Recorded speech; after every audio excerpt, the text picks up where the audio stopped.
Hey guys, Josh here with another quick tutorial video. In this video we're going to go over how to embed a Google form in WordPress. So I have my Google form I just created here. Not going to go over how to create one because that's not what this video is about.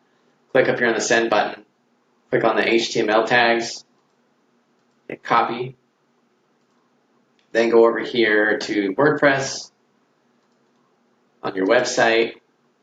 Make sure this is on text mode when you paste this in here. Go back to visual and it will display there and we can preview it.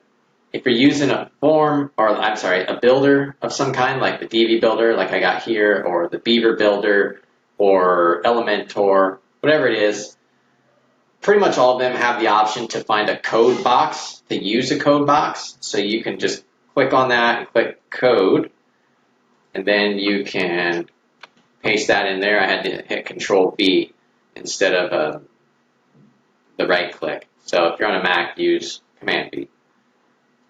And that's in there. Now on these, if you want to center them, sometimes they're not centered.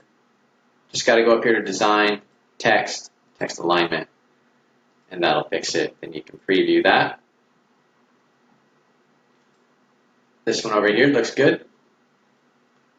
It's all there.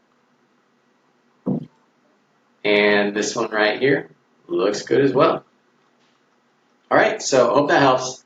Thanks a lot. See you next time.